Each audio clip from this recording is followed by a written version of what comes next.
ይህ ፕሮግራም የተዘጋጀው ዓለም አቀፉን የጸረ ሙስና ቀንን ምክንያት በማድረግ በፌዴራል የስነ ምግባርና የጸረ ሙስና ኮሚሽን ነው።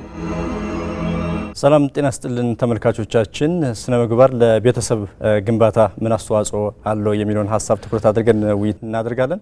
በተለይም ቤተሰብ ለትውልድ ግንባታ እንደዚሁም በተለይ ደግሞ ስነ ምግባር ግንባታ ላይ ምን አስተዋጽኦ አላቸው የሚሉ ሐሳቦችን ትኩረት አድርገን ነው ውይይት የምናደርገው። ለዚህም ደግሞ እንግዶችን ጋብዘናል። እንግዶቻችን ኡስታዝ አቡበክር የእስልምና ሃይማኖት ምሁር ናቸው። እንደዚሁም ዶክተር መዝገቡ ካሳ የስነ ምግባር ማዕከል ዋና ስራ አስኪያጅ ናቸው። ዶክተር ወርቁ ነጋሽ የግል ኮንሱልታንት ናቸው። እንኳን ደህና መጣችሁ። እንኳን ደህና ቆያችሁ።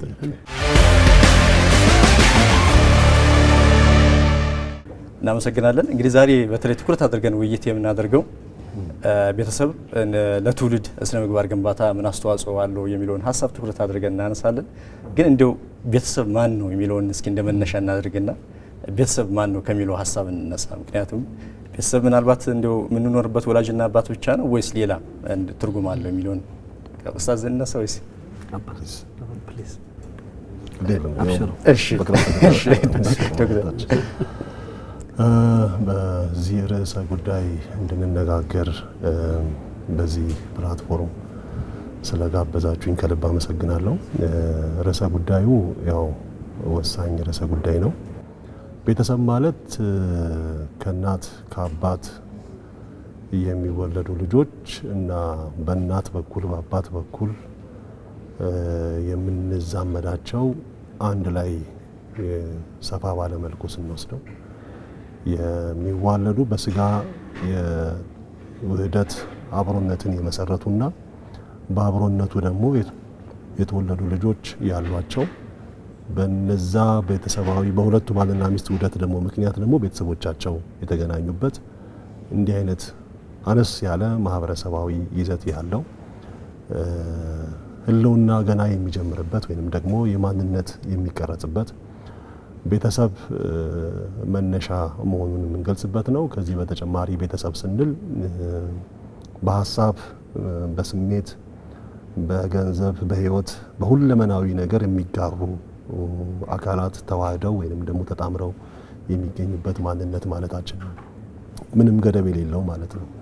ለምሳሌ ከሌላ ሰው ጋር ቢሆን የሆነ ኮንትራክቹዋል የሆነ አግሪመንት ምናምን እንላለን። ከቤተሰብ ጋር ሲሆን ግን እናትና አባት ወላጅ በመሆናቸው ብቻ ለልጆቻቸው መስዋዕትነት እየከፈሉ የሚያሳድጉበት ምንም ክፍያ ጠብቀው ወይንም ዋጋ ፈልገው ሳይሆን ልጆቻችን ናቸው ብለው ባላቸው በቤተሰባዊ ውህደት ቱ ዘ ማክሲመም የሆነ ዋጋ ከፍለው የሚያሳድጉበት ልጆችም ደግሞ ለወላጆቻቸው እናቴና አባቶቼ ናቸው ለነሱ መኖር አለብኝ መስራት አለብኝ ብለው የሚሰሩበት ይሄ በስጋ በደም በሐሳብ በስሜት በህይወት በሁለንተናዊ ነገር ያለምንም ገደብ ያለምንም አይነት ወሰን ሁለመናዊ ውህደት ኤክስፒሪየንስ የሚደረግበት ወይንም ደግሞ እውን የሚደረግበት ትንሿ ማህበረሰብ ትንሿ ተቋም የምንለው ነው። እንደው ባጭሩ እንደው ዲፋይን ለማድረግ እንግዲህ በተለይ ቤተሰብ እንግዲህ ቀደም ሲል ማን ነው የሚለውን ነገር ዶክተር አንስተውታል። ግን ከዛ ባሻገር ደግሞ ቤተሰብ ለስነ ምግባር ያለው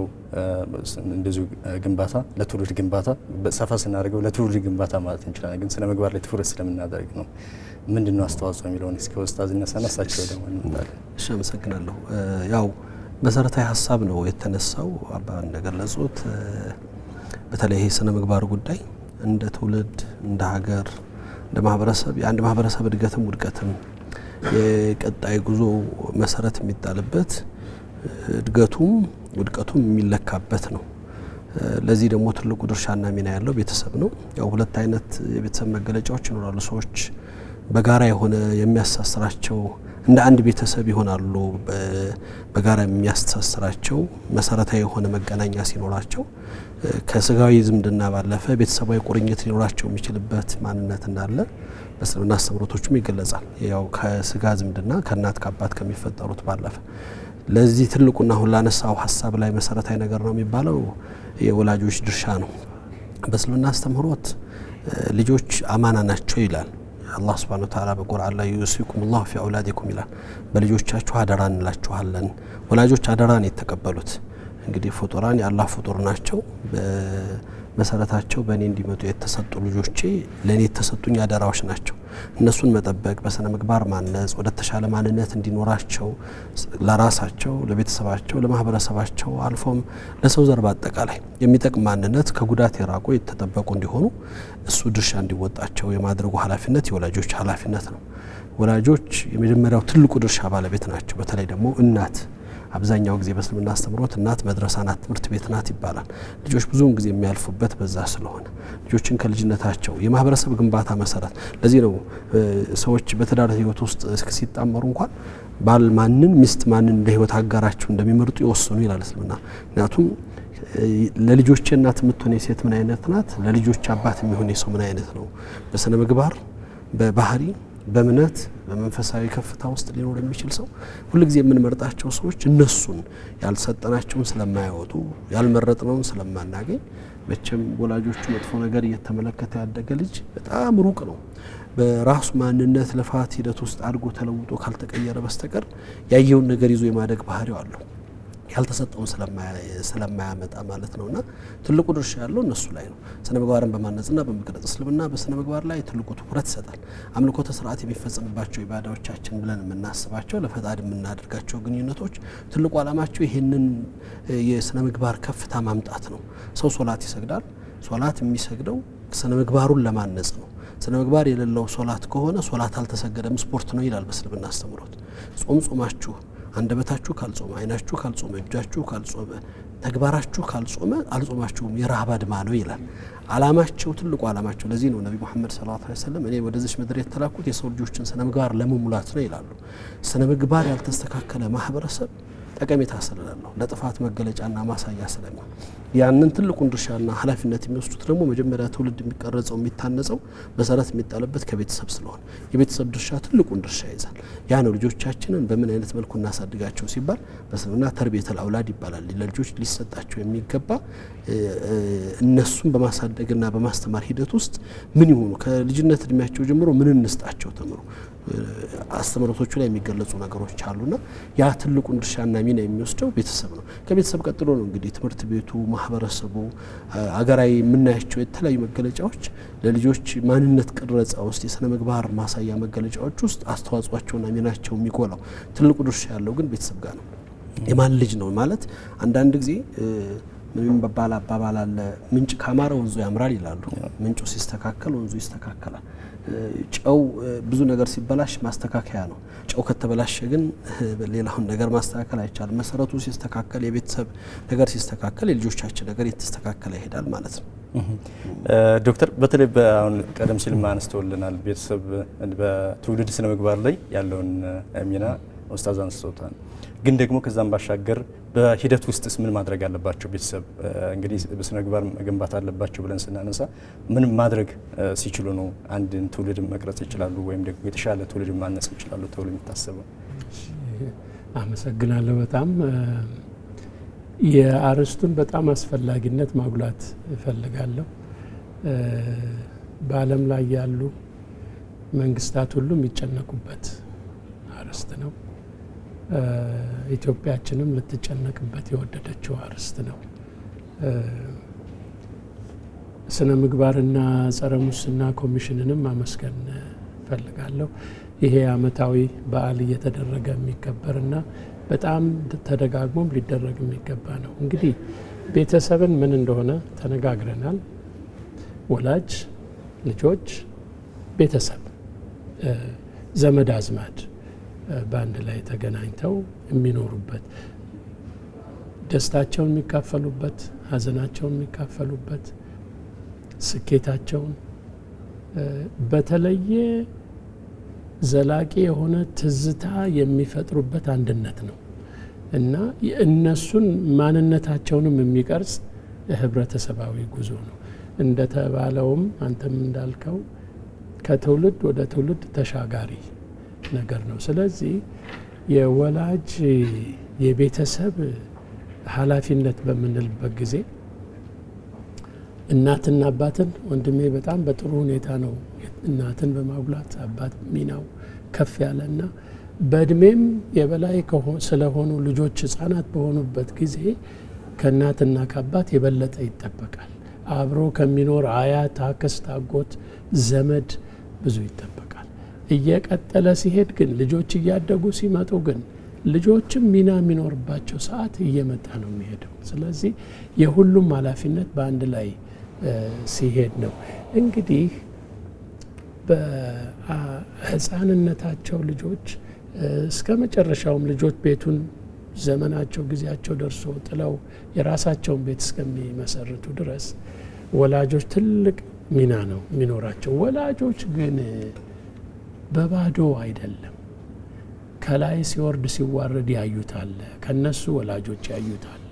ከነሱ በላይ አያቶቻቸውን ያዩታል። ባህል አለ፣ በአገር ደረጃ በህብረተሰብ ደረጃ ታሪክ አለ። እንደዚህ ሁሉ አብረው ስለሚደማመሩ ነው። እኔ ግን ማጉላት የምፈልገው በተለይ በኢትዮጵያ ላይ ኢትዮጵያ ዓለምም እንደሚያውቀው ሃይማኖተኛ ሀገር ናት። በታሪኳ 98% ሃይማኖታዊ ነው ኢትዮጵያዊ ተብሎ በጥናት የተመሰረተ ነገር ነው። ስለዚህ በስሜቱ በፍላጎቱ ሳይሆን ይህንን ስነ ምግባር እየገነባ የሚሄደው ከአምላክ ከፈጣሪ የተሰጠውን መመሪያ ተገን አድርጎ ነው የሚጓዘው። ክርስቲያን ሙስሊም ሃይማኖት ተከታይ ነው የኢትዮጵያ ሕዝብ እና ይሄ ትልቅ መሰረታዊ ታሪካዊ መነሻ ይሆነዋል እና ይሄንን ገጽታችንን ማጣት እንደሌለብን አሁን አንዳንድ ችግሮችንም ለማውሳት ዝግጁ ነኝ እኔ እና ብዙ ችግር አለ አሁን በቤተሰባዊ በስነ ምግባር ግንባታ ላይ እጅግ ከባድ ችግር አለና መቋቋም የምንችለው መሰረታዊ የሆኑ መነሻ ይዘናቸው ታሪካዊ ብለን የያዝናቸውን ሃይማኖታዊ እሴቶች ስናስተካክልና ስንከተል ነው የሚልም አስተሳሰብ አለ። ጥሩ ሀሳብ ያንሱልን ዶክተር። እንዳሉት ያው እንግዲህ በየቤተሰቡ የራሱ እምነት ሃይማኖት ይኖረዋልና እነሱን ራሱ በአግባቡ መተግበርም የራሱ የሆነ ጥሩ ሚናዎች እንደሚኖሩት ይታወቃል። ግን አሁን አንድ ቤተሰብ ውስጥ እናት አባት ለልጆቻቸው ምሳሌ መሆን እንዳለባቸው ይነሳል። አሁን አንድ ቤተሰብ ጥሩ ቤተሰብ ናቸው፣ ከአንዱ የአንዱ ቤተሰብም እንደዚሁ ይባላል አይደል? በሁላችን ማህበረሰብ ውስጥ ስንል ቤተሰብ ለመፍጠር አንድ እናት አባት ወይም ደግሞ የቤተሰቡ አባወራ የሆነ ሰው እንዴት ነው ምሳሌ የሚሆነው ለልጆቹ ምሳሌ በመሆን ደረጃ? ያ አሁን ምንድነው አለመታደል ሆኖ የገሃዱ ዓለም በክፋት የተሞላ ነው። የተበላሹ ነገሮች አሉበት ወይንም ጥሩ አይደሉም የምንላቸው ነገሮች አየሩ ሁሉ ተሞልቷል። ልጆች ደግሞ ወደዚህ ወደ ገሃዱ ዓለም እየመጡ ነው እና በዚህ በተሞላው የክፋት ወይንም የተበላሸ አመለካከት፣ አነጋገር፣ አኗኗር ተጽዕኖ ሰለባ እንዳይሆኑ ነው እንግዲህ ስነ ምግባር ማወቅ አለባቸው ወይንም በጎ መሆን አለባቸው፣ መልካም መሆን አለባቸው ነው ስነ ምግባር። በጎ መሆን አለባቸው ስንል ክፉ ሊያደርጋቸው የሚችል አካል አለ ወይንም ተጽዕኖ አለ ወይንም አንድ የአኗኗር የተበላሸ ዘይቤ ያለ ማለታችን ነው። አንድ ይህን ማለታችን ነው። ሁለተኛው ልጆች የሚሰሩት ሁለት ቦታ ነው ቤዚካሊ ማለት ነው፣ በቤተሰብና በትምህርት ቤት። ከዛ በኋላ ነው እንግዲህ ከዛ በኋላ ወደ ቤተሰባዊ ኃላፊነት ወደ ስራ ኃላፊነት ነው የሚገቡት፣ ወደ ተለያየ የሙያ ዘርፍ ነው የሚሰማሩት። ማንነታቸው ግን የሚቀረጸው የሚሰራው በቤተሰባቸው ማንነትና በሚውሉበት የትምህርት ዓለም ቆይታቸው ውስጥ ነው ማለት ነው። ስለዚህ እነዚህ ሁለቱ ሰው የሚሰራባቸው እውቀት ብቻ የሚገኝበት ሳይሆን ስብዕና የሚገነባባቸው ተቋማት ምን ያህል በሚፈለገው ልክ ሰው ሊሰሩ የሚያስችሉ እየሆኑ ነው ተብሎ መታሰብ አለበት። ትምህርት ተቋማቻችን ከፕሪ ፕራይመሪ ጀምሮ እስከ ሃየር ኤዱኬሽን ድረስ እስከ ፕሮፌሽናል ኤሪያ ድረስ፣ በቤተሰብ በኩል ደግሞ በቤተሰብ ውስጥ ያሉ አካላት ራሱ እነዚህ ልጆች ለክፉ ተጽዕኖ ሰለባ እንዳይሆኑ ምን ያህል ቤተሰቦቹ ራሳቸው ስነ ምግባራዊ እይታ ስነ ምግባራዊ ስብዕና አላቸው፣ ልጆች በአግባቡን ሊያሳድጉ የሚችሉ ኃላፊነት የሚሰማቸው ናቸው ወይ አንዳንድ ቦታ ላይ ወላጆች ራሳቸው ልጆቻቸውን አቢዩዝ የሚያደርጉ አሉ። በነገራችን ላይ እንኳን ስነ ምግባራዊ አራያ ሊያስተምሯቸው ቀርቶ በጣም አቢዩዝ የሚያደርጓቸው ስብናቸውን የሚጨፈልቁ እየነጠቁ እየወሰዱ ለብቻቸው የሚያሳድጉበት ሁኔታም አለ። እነዚህ ልጆች ነገ እንደ ማህበረሰብም እንደ ሀገርም እንደ ተቋምም ብዙ ነገሮች ሊያበረክቱ የሚችሉ ናቸውና እነዚህ ሊያሳድጓቸው እጃቸው ላይ የወደቁ ወላጆች ሪሊ ልጅን ለማሳደግ ራሱ ምን ያህል የበቃ የወላጅነት ኃላፊነት አላቸው የሚለው ሁሉ መታየት አለበት። ይህንን በሁለተኛ ደረጃ ካስቀመጥኩኝ በኋላ ልጆች የመጀመሪያ ገና ከእናታቸው ማህፀን ከአባታቸው አብራክ ተከፍለው ወደዚህ ዓለም ሲመጡ በአይናቸው የሚያዩት አባታቸውን ነው እናታቸውን ነው ወይንም የቤተሰብ አካላትን ነው። የሚሰሙትም እነሱን ነው። ስለዚህ ሌላ ማንንም ሰው አያውቁም። የመጀመሪያው ፈርስት ኮንታክት ወይ እናት አባትና የቤተሰብ አካላት ናቸው። ስለዚህ እነዚህ የመጀመሪያ ኮንታክቶች ላይ በሚነገሩና በሚያዩቸው ነገሮች የሚቀረጹ ነገሮች አሉ ማለት ነው። ጥሩም ይሁኑ መጥፎ በልባቸው ላይ ኢንግሬቭድ ነው የሚሆነው። ምንድነው በማይፋቅ መልኩ እየተቀረጸ ነው። ገና አዲስ ናቸው። ማህበረሰቡን አያውቁትም፣ አየሩን አያውቁትም። ስለዚህ የሚነገረውን ነገር ይሰማሉ፣ የሚታየውን ነገር ያያሉ። ያ የሚያዩት ነገር ነው ማንነታቸው ላይ እየተገነባ የሚሄደው። ስለዚህ ወላጆች ቤተሰብ ውስጥ የሚነገሩ ነገሮችና የሚደረጉ ነገሮች በልጆች ላይ ተጽዕኖ የመፍጠር መጠኑ እጅግ ከፍተኛ ነው ማለት ነው። አይዘር ስብናቸውን ያፈርሰዋል ወይ ስብናቸውን ይገነባዋል ማለት ነው። በልጅነት ጊዜ ላይ ደግሞ ልጆችን መርህ ማስተማር አንችልም። they are not yet matured enough በአይምሯቸው ገና የዳበረ አይደለም። በምክንያት ለማስረዳት ህግ ስርዓት ለማስተማር አይምሯቸው ዝግጁ አይደለም። የልጅነት ጠባያቸው ኢሚቴሽን ነው። አራያ የሚሆናቸውን ሰው መከተል ነው። ዲፔንዳንት ናቸው። በቃ ሙሉ ለሙሉ በወላጆቻቸው ወይም ማጠገባቸው ባሉ ሰዎች ተጽዕኖ ስር ነው የወደቁት። ስለዚህ የሚያዩትን ነው የሚናገሩት፣ የሚሰሙትን ነው የሚናገሩት፣ እሱን ነው የሚይዙት። ስለዚህ በቤተሰብ ውስጥ የስነ ምግባር አስተምህሮ ሙሉ ለሙሉ የሚወርቀው ወላጆችን መስራት ላይ ነው ማለት ነው። እናትና አባት ወይም የቤተሰብ አካላት እነሱ ናቸው መስራት ያለባቸው መጀመሪያ ማለት ነው። ከወላጆቻቸው ወጥተው ትምህርት ቤት ሲገቡ ትምህርት ቤት ነው የሚረከበው። አስተማሪ ነው ቁጭ ብሎ በስርዓተ ትምህርት በተዘጋጀው የማስተማሪያ መሰረት ልጆቹን እያስተማረ የሚገነባው። ወደ ትምህርት ቤት ከመሄዳቸው በፊት ግን ሙሉ ለሙሉ በወላጆች ተጽዕኖ ስር የወደቁ ስለሆነ ወላጆቻቸው ላይ ነው መሰራት ያለበት ማለት ነው። ምንድነው እንደው በጣም ዲፕ የሆነ ምንድነው የሶፊስቲኬትድ በሆነ መልክ ፕሮፌሽናል በሆነ መንገድ እንኳን ባይሆን ወላጆች ቤዚክ የሆኑ ነገሮች አሉ ሊያውቋቸው የሚገቡ ልጆችን በማሳደግ ረገድ።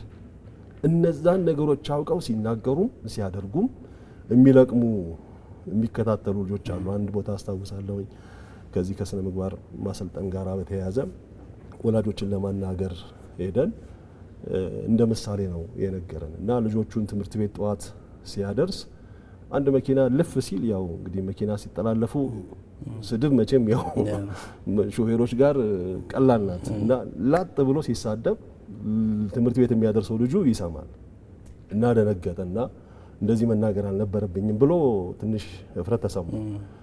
በሚቀጥለው ደግሞ ሌላ ጊዜ ሲያደርሰው ደግሞ አስታወሰና አሁንም እንዲህ ነገር ሲያጋጥመው አሁን መናገር የለብኝም ሲል ልጁ ለሱ ተናገረለት ማለት ነው፣ ተሳደበለት ማለት ነው። ምክንያቱም አባቱ ሲሳደብ ሰምቷልና እና ልጆች ኢሚዲየትሊ ከወላጆቻቸው የሚያዩትን ነገር ትክክል ነው ብለው ነው የሚይዙት እና የመቀረጽና የመቀመጥ እድሉ በጣም ከፍተኛ ስለሆነ ወላጆች ላይ ነው መሰራት ያለበት። አባት ምንድነው መሆን ያለበት? እናት ምንድነው ማድረግ ያለባት? ከልጆቻቸው ጋር ሊኖራቸው የሚገባ ግንኙነት ስነ ምግባራዊ የሆነ አውድ እንዴት ሆኖ ነው መሰራት ያለበት የሚለው እዛ ላይ ነው መተኮር ያለበት። ኡስታዝ በተለይ እንግዲህ አሁን ቀደም ሲል የቤተሰብን ሚና አይተናል። ግን ቤተሰብ ብቻውን የቱንም ያክል ቢሰራ ማህበረሰብ ውስጥ ነው የሚኖረው። ማህበረሰብ ውስጥ ደግሞ የራሱ የሆነ መልካም ጥሩ የሆኑ እሴቶች እንዳሉ ሆኖ የራሱ የሆኑ ደግሞ ችግሮችም ሊኖሩ ይችላሉ በአካባቢ ውስጥ ማለት ነው። በዚህ ውስጥ ሆኖ በአንድ ማህበረሰብ ውስጥ ሆኖ ቤተሰብ እዛ ውስጥ ምን አይነት ሚና ነው መጫወት ያለበት? ልጁ በተለየ ሁኔታ ጥሩ ስነ ምግባር ይዞ እንዲያድግ በአካባቢ ውስጥ ካሉ ጎጂ ልማዶችም ሊሆን ይችላል፣ ጥሩ ያልሆኑ ስነ ምግባሮች ከሚታዩ ከዛ ውጭ ሆኖ በጥሩ ስነ ምግባር ተኮትኩቶ እንዲያድግ ምንድነው በማህበረሰቡና በቤተሰብ መካከል ሊደረግ የሚገባው ጥንቃቄ? የቤተሰብ ድርሻ ትልቁና ሰፊው ድርሻ ነው። ቅድም እንዳለው በተለይ ደግሞ ልጆች መሰረታቸው ከሚጣልበት ገና የ7 ዓመት ልጅ ያሉ ልጆች ብዙ ነገሮቻቸው ተሰርተው ያልቃሉ። ለዚህ ምስልምና አስተምሮ 7 ዓመት ልጅ ሶላት እንዲሰግድ አስተምሯቸው ይላሉ። አባ እንደገለጹት ወላጆችን የሚከተሉ ልጆች ለዚህ ነው እኮ ሞዴል ማን ነው መሆን የምትፈልገው ሲባል ልጅ የሚያውቀው አባቴን እናቴን ነው። እነሱ ናቸው ለህይወቱ ሞዴል አድርጎ የሚይዛቸው። ወጥቶ ሌላውን እስኪያይ ድረስና ከሌላው ሌላ ነገር እስኪወስቅ ቀስምና ከዛ ደግሞ ከባቢ አለ፣ ዙሪያውን ያለው ከባቢ አለ፣ ጓደኛ የሚባል ነገር ይመጣል። ጓደኛ መምረጥ በእስልምና አስተምህሮት ወሳኝ ከሚባሉት የህይወት ጉዳዮች ውስጥ ነው። አንድ የደረሱ ሰዎች ለራሳቸው ይበጀናል የሚሏቸውን ሰዎች ይመርጣሉ። ሲመርጡ ግን ያም ላይ ልክ አባት መሰራት እንዳለበት ማን ነው ጓደኛ? ሰው ጓደኛውን ነው የሚመስለው። መቼም የሌባ ጓደኛ እንትን አይሆንም። እኛ ሀገር ወሎ የሚባል አባባል አለ፣ የሰው ሀገር ሌባን ለማወቅ ከፈለክ ከሀገር ሌባ ጋር ሲሄድ ታየዋለህ ይላሉ። ምክንያቱም ጓደኛውን ነው ሰው የሚፈልገው፣ የሚመስለውን ነው የሚፈልገው። ወላጆች ልጆቻቸውን ይዘው የሚወጡትን ነገር ለማህበረሰቡ ከራስ ያለፈ ማንነት እንዲኖራቸው አባት ሲዋሽ የሰማ ልጅ ቤት ተቀምጦ ከሌ ሲመጣ የለችም ብል የምትል እናት ወይም አባት ልጁ ለምን ዋሸ ብሎ ሊቀጣው አይችልም። መጀመሪያ ያስተማረው እሱ ነው፣ እሱ ነው የሰጠው፣ እሷ ናት የሰጠችው። እነዚህን ነገሮች ውጭ ይዘው ሲወጡ ደግሞ ጎረቤት፣ አካባቢ የሚባል አለ፣ ጓደኛ የሚባል አለ። ማን ጋር ነው ልጅ የሚውለው? እኔ እዚህ እየለፋሁ ነው ልጅ ላይ ማሳለፈው እሱን በመስራት ውስጥና ራሱን በመቅረጽ ውስጥ የተሻለ ማንነት እንዲኖረው ከራስ ያለፈ ማንነት እንዲኖረው እየሰራሁ ነው። ሂዶ ግን ማን ጋር ነው የሚውለው? የሚውልበትን የሚያሳልፋቸው ህይወት ጓደኞቹ ብሎ የሚመርጣቸውን ሰዎችና ለጓደኝነት የሚይዟቸውን ሰዎች አሁንም ማየትና መከታተል ካልቻልን ከባድ ነው። እነዚህ ሰዎች የህይወት ኃላፊነት ስለሆኑ በእኛ ውስጥ እነሱን ሰርተን እስክናበቃ የራሳቸው ማንነት ውስጥ እስኪደርሱ ድረስ በእኛ እጅ ስላሉ እነሱን የማብቃትና ለተሻለ ማንነት የማስቀረጽ ኃላፊነት እኛ ነን። ከዛ ስታልፍ አንድ ጓደኛ ነው። ጓደኛ ትልቁ ተጽዕኖ ነው። እንደ ማህበረሰብ አሁንም ትልቁ ጥፋት ለብዙ ልጆች መበላሸት በተሻለ ቤተሰብ ውስጥ አድገው የተሻለ ማንነት ተሰርቶባቸው ሲወጡ የሚውለው መንፈሳዊ ማንነት የሚያግዙ ሰዎች ጋር ነው። በስነ ምግባር ከሱ የተሻሉ ሰዎች ጋር ነው። ሁሉ ጊዜ ሰው የተሻለ የሆነ ሰው ሲያገኝ ነው የተሻለ ለመሆን የሚጥረው። ከሱ በታች ሆነ ካለ አብሮ ነው የሚወርደው፣ ያለውንም ነው የሚያጣው። አንድ እነዚህ ነገሮች በዙሪያቸው ማን ጋር ነው ልጆቻችን የሚያሳልፉት፣ የማን ጓደኛ ናቸው ብሎ ማየት መከታተል። እነሱን ቁጣ አይደለም የሚያክማቸው። በተለይ የዚህ ዘመን ጄኔሬሽን ልጅ በቁጣና በኃይል አይደለም የምትቀርጻቸው፣ በመቅረብ በመወያየት በመነጋገርና በማሳየትና በማስተማር ብቻ ነው። ግን ዙሪያቸው ያለውን ነገር መፈተሽ ይፈልጋል። ጓደኛ ወሳኙ ሚና ይይዛል። ለመጥፋትም ለመልማትም ትልቁ ቦታ ስለሆነ ጓደኛ ነው ብዙዎችን ሰዎች ከመሰረታቸው የሚያናጋቸው የሚያጠፋቸው። የማን ናቸው ጓደኞች ብሎ እዛ ላይ መስራት ይፈልጋል። ሌላው ትምህርት ቤት ነው። ትምህርት ቤት እንደተባለው ትልቁ መሰረት የሚጣልበት ቦታ ነው። የትምህርት ቤቶቻችን ጉዳይ አሳሳቢ ነው። መንግስትም ሊያስብበት ይገባል ብለን የምናስበው ነው። ባለፉት ታሪኮቻችን ውስጥ ስነ ምግባር የሚማርባቸው ትምህርት ቤቶች ነው የነበሩት። ሰዎች የሚሰሩበት በዛ ላይ በስነ ምግባር የሚታነጹበት ነበር። ዛሬ አስተምሮቶቻችን ሁሉ ኮፒ የሆኑ የምንቀርጻቸው ከምዕራቡ ዓለም እየመጡ የእኛ ልጆች ስብዕና የሚቀርጹ ናቸው። ይባስ እንደውም ካለ እድሜያቸው በትምህርት ስርዓታችን ላይ ብዙ ጊዜ እሹ ይነሳል። ለ10 ዓመት ተማሪ ልጅ የሚሰጠው የጾታ ትምህርትና የሚነገረው ትምህርት ቤት ላይ የሚያነበው ነገር እንደ አንድ ዜጋ ሊቀረጽ ሊበቃ ነው ወይስ ምን ሊሆን ነው? በዚህ ተጓዳኝ የሆኑ ነገሮች ዛሬ እንግዲህ እጃችን ላይ ያለ ሞባይል፣ የምናያቸው ቴሌቪዥኖች፣ ሌሎች ነገራቶች ልጆቻችንን ከኛ ይነጥቁናል። ቤትም ተቀምጠው ይነጥቁናል። እንኳን ወጥተው ትምህርት ቤት ሄደው በሚሰጣቸው ትምህርት አስተማሪያቸው በሚያሳያቸው ዳይሬክሽን ቀርቶ አይደለም እና የትምህርት ስርዓቱ ላይ ስነ ምግባር በልዩ ትኩረት ሊሰጥ ይገባል ብለን እናምናለን። አሁንም መመለስ ያለበት ትልቁ ነገር ትውልድ ነገ ጧት ሀገር የሚረከቡ የማይዋሹ፣ የማይሰርቁ፣ የማያጭበረብሩ ኃላፊነት የሚሰፋቸው ከራሳቸው ያለፈ ማንነት እንዲኖራቸው የሚፈልጉ ልጆችን ዛሬ ነው የምንሰራቸው። ምን ይባላል? አንድ ስነ ሰው ላይ የሚያጠኑ ሰው አንድ ማህበረሰብ ላይ ሄደው ተመልክተው የማህበረሰቡን ከፍታና ውድቀት ሲገልጹ ልጆቹንና ወጣቶቹን ያዩት። የወጣቶቹን ስነ ምግባር ሲመለከቱ እነዚህ ወጣቶች በቀጣይ ከዚህ ከ20 ዓመት ከ30 ዓመት በኋላ እቺ ሀገር እንዲህ ትሆናለች አሉ። ትንቢት አይደለም የሚናገሩት፣ የነብይ ቃል አይደለም የሚያወሩት። የልጆቹን ስነ ምግባር አይተው ሀገር የሚረከቡት፣ ቢሮ የሚይዙት፣ ኃላፊነት የሚወስዱት፣ ቤተሰብ የሚያስተዳድሩት እነዚህ ወጣቶች ናቸው። በመንፈሳዊ ማንነታቸው የታነጹ በስነ ምግባራቸው የተኮተኮቱ ሰዎች ስለሆኑ የተበላሸ ትውልድ በሱስ የተጠመደ በማይሆን ማንነት ውስጥ የወደቀ ወጣትን ሲያዩ ደግሞ እቺ ሀገር ከ20 ዓመት በኋላ ሀገር ሁና መቀጠል ያንሳታል። እነዚህ ልጆች ናቸው ሀገር የሚረከቡት። ማን ይረከባል? እድሜያቸው የሚይዘው ኃላፊነት የሚመጡት ቢሰርቁ፣ ቢያጭበረብሩ፣ የራሳቸውን ያልሆነ ነገር ቢፈልጉ ያልወሰዱትንና ያልያዙትን ነገር ስለማያመጡ ሀገርን ከማጥፋትና ከማውደም ወደ ኋላ አይሉ። የሚሰጣቸውና የያዙትን ነገር ነው ይዘው የሚወጡት በሚለው ላይ ነውና ትልቁ ድርሻ ቀጥለህ ማህበረሰብ ነው፣ ጓደኛ ነው። በዛም ቀጥለህ ደግሞ ትልቁና ወሳኝ ኃላፊነት ያለው ትምህርት ቤት ነው። ትምህርት ቤቶቻችን ልጆቻችንን በመቅረጽ ሂደት ውስጥ እውቀት ከመሰጠት ባለፈ እውቀት ብቻውን እኮ ህይወት አይሆንም። እንደ አንድ ቅድም እንደተገለጸው ለመንፈሳዊ ማንነት ውስጥ ስነ ምግባር ያልታከለበት እውቀት ጥፋትን ነው ይዞ የሚመጣው። ያ ስላወቀ ሰው በእንግዲህ አዋቂነት የተማረ የሚባለው በአማርኛችን ውስጥ እኮ የተማረ ማለት መማር ማለት እውቀቱን ማወቅ ብቻ አይደለም፣ ራሱ ተምሮ ለሌላው መድረስ የሚችል የተማረ ማለት በፈጣሪው የተማረ እኮ ነው አይደለም። ተምሯል ነው፣ ታንጿል ነው፣ ውስጡም ለምህረት የተዘጋጀ ሰው ነው። ያን የሚኖረን ግን እነዚህ ነገሮች አብረው መጓደን ሲችሉና የጋራ ስሪት፣ የጋራ መነጋገር፣ ቤተሰብ፣ ትምህርት ቤት፣ ከባቢ የጋራ ስራ ይፈልጋሉ። ወላጆች እንደ አባቶቻችን ስናቅ የኔ አባት ብቻ አልነበረም አባቴ። ሰፈር ውስጥ አባ ሀጂ መጡ ከተባለ የሰፈር ልጆች የሚያደርጉትን የሚሰሩትን ነገር ይቆጠባሉ። ለምን ኃላፊነት ይወስዳሉ ለአካባቢያቸው ልጆች። አካባቢ ማህበረሰብ ነው ሲያዩ ትክክለኛ ናቸው ብሎ ነው የሚያስበው። ሲያጠፉ ይቆጣል፣ ይገስጻል። ዛሬ ያለው ብለህ እንደ ማህበረሰባችን ስትመለከት አንተ እዚህ ስትሰረቅ፣ አንተ እዚህ ስትገደል እያየ በጣም ጥቂት ሰዎች ካልሆኑ ውስጥ ኃላፊነት መውሰድ አይፈልጉም። ምን አገባኝ የሚል ማህበረሰብ እንዲፈጠር ተደርጓል። ይሄ ከየትም አልመጣም፣ ከየራሳችን የወጣ ማንነታችን ማሳያ ነው ብዬ አስባለሁና እነዚህ ሁሉ በቅንጅት የሚሰሩት ነው ትውልድን በማነጽና ለተሻለ ስነ ምግባር በማብቃት ሂደት ውስጥ ብዬ አስባለሁ። ጥሩ ኡስታዝ። ዶክተር በተለይ ያው ቤተሰብ ውስጥ ስንኖር እንግዲህ ሁሉም በየደረጃው በእድሜው የሚተገብራቸው ነገሮች አሉ፣ አውቆ የሚያደርጋቸው ማለት ነው። ብዙ ጊዜ ደግሞ ቤተሰብ ውስጥ አሁን ለምሳሌ ህጻናት ማየት የሌለባቸው ትልልቆቹ እንግዲህ ምናልባትም የተለያዩ ድርጊቶችን ሊፈጽሙ ይችላሉ ቤታቸው ውስጥ ማለት ነው። ግን ህጻናት ከዛ ደግሞ መማር የሌለባቸው ነገሮች አሉ፣ ሁሉም በየጊዜው የሚሆኑ ማለት ነው። እንደዚህ አይነት ነገሮች እንዴት ነው በቤተሰብ ውስጥ ጥንቃቄ ሊደረግ የሚገባው? ይሄ እንግዲህ መሰረታዊ ከሚያዩቸው ቴሌቪዥንም ሊሆን ይችላል ምርጫችን፣ ህጻናት መሸከም የማይችሏቸው ነገሮች። ስንነሳ እንግዲህ ስለ ስነ ምግባር ማሸጋገር ላይ በወላጆች ይጀምራል ብለናል። በአባት ይጀምራል፣ በእናት ይጀምራል እና ወላጆች ብዙ ነገር ይጠበቅባቸዋል።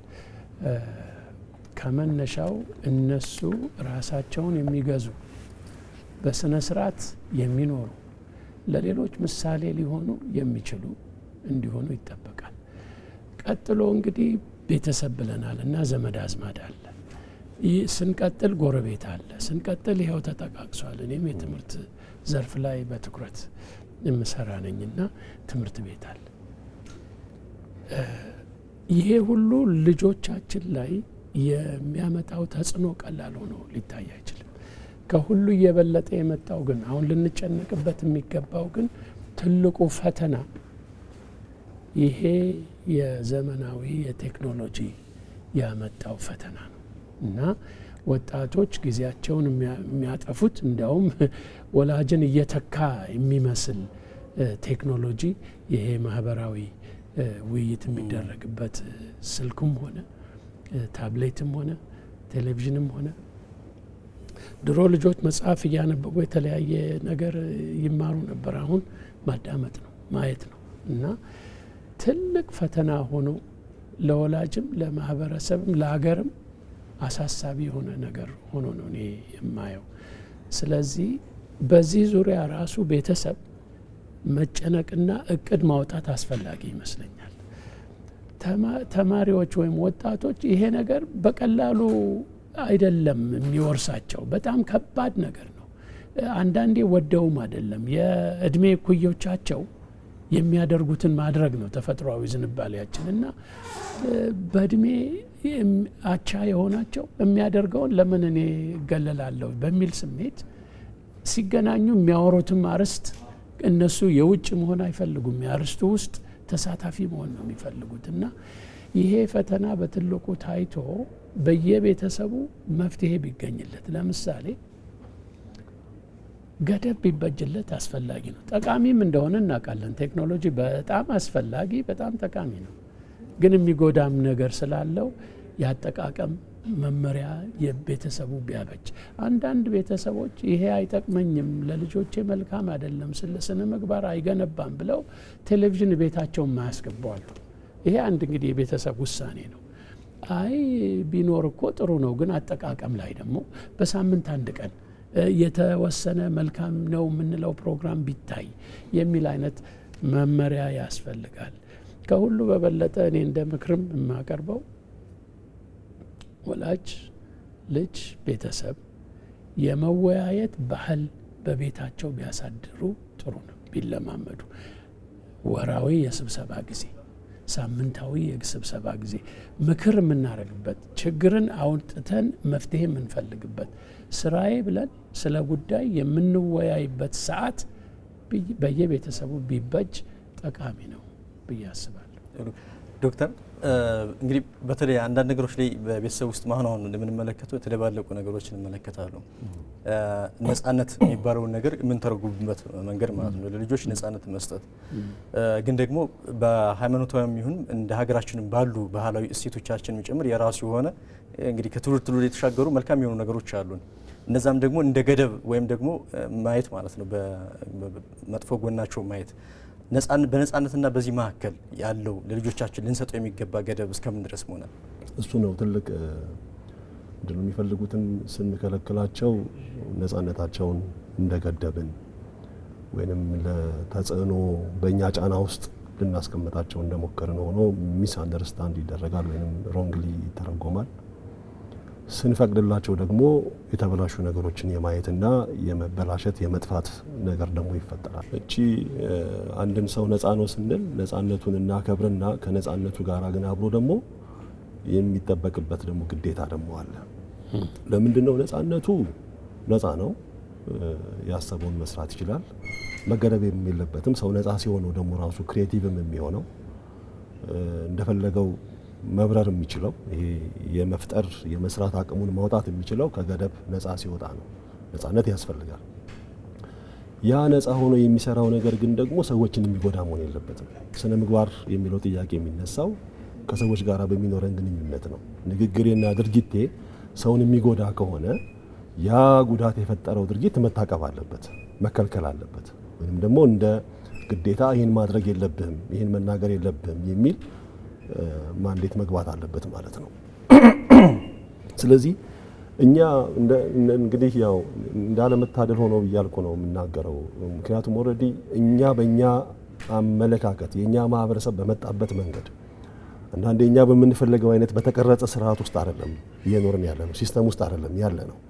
ከኛ ውጭ በሆኑ ነገሮች ውስጥ ነው። እኛ መቼም ያው ትንሽ ቀድሞ የነበሩቱ ያስተማሩን ያስጨበጡን ነገሮች እንዳንጠፋ ሆንን እንጂ ኢንቫይሮንመንቱ ጋባዥ አይደለም፣ አፍራሽ ነው። የምንተነፈሰው አየር የተበላሸ ነው። አሁን ደግሞ የበለጠ ደግሞ ማህበራዊ ሚዲያ ይሄ በሩ መስኮቱም የተገነጠለበት ኮሚኒኬሽን ደግሞ ሲፈጠር ደግሞ ብዙ የማይፈለጉ ሳምባን የሚያጠቁሩ ወይንም ደግሞ የሚበጥሱ ነገሮች ሰዎች እንዲተነፍሱ ልጆች እንዲተነፍሱ እሱን እንዲያመላልሱ የሚገደዱበት ወይንም እዛ ውስጥ የሚገኙበት ነገር ተፈጥሯል። ስለዚህ ማህበራዊ መስተጋብራችን እኛ በፈለግነው መንገድ የተቀረጸ አይደለም፣ ከኛ ውጭ በሆነ ነገር ነው የተፈጠረው። ስለዚህ እሱን እንዴት ነው ማስተካከል የምንችለው? ቅድም ዶክተር ተናግሯል። የቴክኖሎጂን በተመለከተ ማህበረሰብን በተመለከተ ልጆች በእናትና በአባታቸው ስር ሳሉ ኃላፊነቱ የእናትና የአባት ብቻ ነው የሚሆነው። ከእናትና ከአባት ስር ሲወጡ ወደ ጎረቤታቸው ሲሄዱ ልጆች ወደ ኳስ ጨዋታም ለትምህርትም ሲሄዱ ኃላፊነቱ ከነሱ ይወጣና ሌላ ደግሞ የሚመለከተው አካል ላይ ይወድቃል ማለት ነው። ስለዚህ እንደ ማህበረሰብ እዛው አንድ አካባቢ የሚኖሩ ሰዎች በጋራ ተሰብስበው ልጆቻችንን እንዴት ነው ማሳደግ ያለብን? በቤት ውስጥ እኔ እቆጣጠራለሁ፣ ከኔ ከቤቴ ደግሞ ውጭ ሆኖ ማህበረሰብ ውስጥ የሚፈጠሩ ችግሮችን ለመቆጣጠር ደግሞ እንዴት ነው መከታተል ያለብን የሚል ሶሳይቲ መፈጠር አለበት። ኮሚናል የሆነ ነገር መፈጠር አለበት ማለት ነው። ድሮ እንደዛ ነው የነበረ። እንደዛ ስለነበረ በጣም ቀላል ነው። አንዱ አንዱን እየተቆጣ አንተ ያቶ ገሌ ልጅ አይደለም የባለቤትነት ስሜት ይሰማዋል፣ ይቆነጥጠዋል፣ ይቀጣዋል። ልክ እንደ ራሱ ልጅ አድርጎ ነው ቆንጥጦ የሚያስገባውና ስለዚህ ማህበረሰባዊ ኃላፊነት የሚሰማቸው አካላት መፈጠር አለባቸው ማለት ነው። በትምህርት ቤት ሲሆን እንደዛው ትንሽ በሚዲያ ላይ ከተነሳው አኳያ ሚዲያው ልጆች አሁን ሰለባ የሚሆኑበት ከሆነ በዚህ በማህበራዊው መገናኛ ብዙ ቆሻሻ ነገር እያዩ እየሰሙ ስነ ምግባራዊ ስብዕናቸውን የሚያጡ ከሆነ ማን ነው ያንን ሚዲያ ኮንትሮል የሚያደርገው? ለምንድን ነው ልጆች እንዳይበላሹ ሆኖ ክሎዝ ማለት? እያንዳንዷ ስንመጣ ኃላፊነት የሚመለከተውን አካልን ነው የምንሄደው። እንደ ቤተሰብ ወላጅና እናትና አባት እንደ ማህበረሰብ የማህበረሰብ ኃላፊነት እንደ ትምህርት ቤት ውስጥ ያሉ ኃላፊዎች መምህራን ርዕሰ መምህሩ ወይንም ደግሞ እዛ ያለው የሥራ ኃላፊ ማለት ነው። እንደ ሀገር ደግሞ ሲሆን ደግሞ ሚዲያው በማን እጅ ላይ ነው ያለው? ማን ነው ኮንትሮል የሚያደርገው? ሪፍሬን እኮ ማድረግ ይቻላል። እንደዚህ ቆሻሻ ነገሮች እንዳያዩ ዲቫይሶችን ኮንትሮል ማድረግ ይቻላል። ወደዛ ነገር እንዳይገቡ እንዳያዩ ወደ ትምህርት ብቻ እንዲያተኩሩ እንዲህ አይነት ነገሮች እንግዲህ መቼም ክፉ ነገሮች በተፈጠሩበት ልክ መልካም ነገር ሰርቶ ልጆች በጎን ነገር እንዲያዩና እንዲያስቡ ማድረግ ይቻላል። ራሱ ነው ዲቫይሱን ራሱ በጎ ነገር ማየት የሚችሉበት እንዲሆን አድርጎ መስራት አንዳንድ ሀገራትም የሚያደርጉ አሉ፣ በዛ ልክ የሚያሳድጉ አሉ እና